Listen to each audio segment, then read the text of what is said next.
Hi, welcome back. This is video number 2 here at Ginger Boss Tutorials, and in this video I'm going to be talking to you about how to set up a very basic spreadsheet. As you may already notice, I have a very basic setup right here already started. And what I want to do is show you how to set up this same thing over here to the right. So you can see what it'll look like, and then over here I'm going to help you create it. Kind of like on cooking shows where, you know, they magically put a pie in the oven and take one out that's already done. So kind of the same idea, but what I'm going to do is show you how to duplicate this. So you can see that this particular spreadsheet occupies columns B, C, and D, as well as rows 2 through 9. So what I want you to do is go ahead and take your cursor and move it over here to F, G, and H. Those are the columns that we'll be working in. And as you may already notice, they are not consistent in width, and they are not the same as B, C, and D. So the first thing we're going to do is make them match. So take your cursor, and you're going to left click on the parent cell up here in F where it says the letter F, and just drag it across G and H as well. And you can see that once you've done that, it's highlighted the whole area of F, G, and H, the entire column. Now if you go anywhere in this highlighted area and you right click, you'll see a box pop open that has several menu options. And we're going to go to column width, which will pop up another box. And in that column, using your number pad across your keyboard or on the right hand side, you're going to go ahead and enter 20 and click OK. And as you can see, it's now equal to my sample over here. Now the next thing we want to do is create the outline like you see here.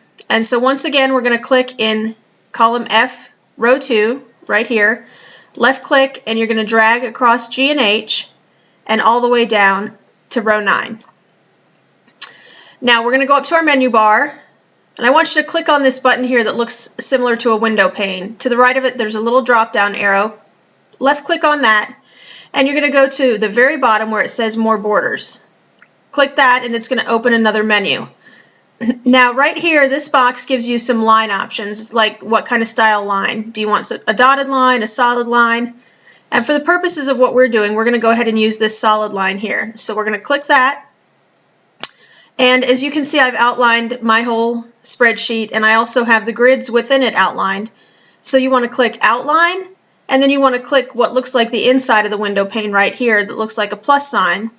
And as you can see, it's filled in our text box. So once we click OK, it will fill out our whole box, similar to the sample I have here on the left. Now you may notice across the top over here I have a title for my spreadsheet, but over here it's gridded out with our patterns.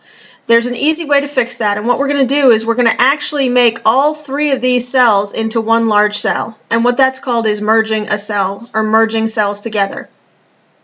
So click in F2, drag it across G and H, right click in the shaded area, and you're going to see another menu come up.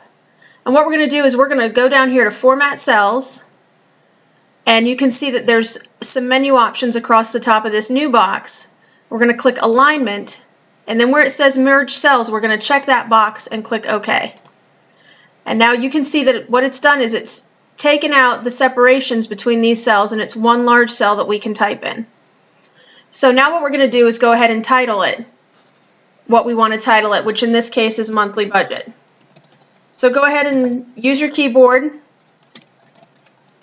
to type in monthly budget. Over here is the expense, meaning whatever it is that you're going to put in there, your car payment, your rent payment, your groceries. The estimated or actual cost, and then over here in this column, your remaining funds.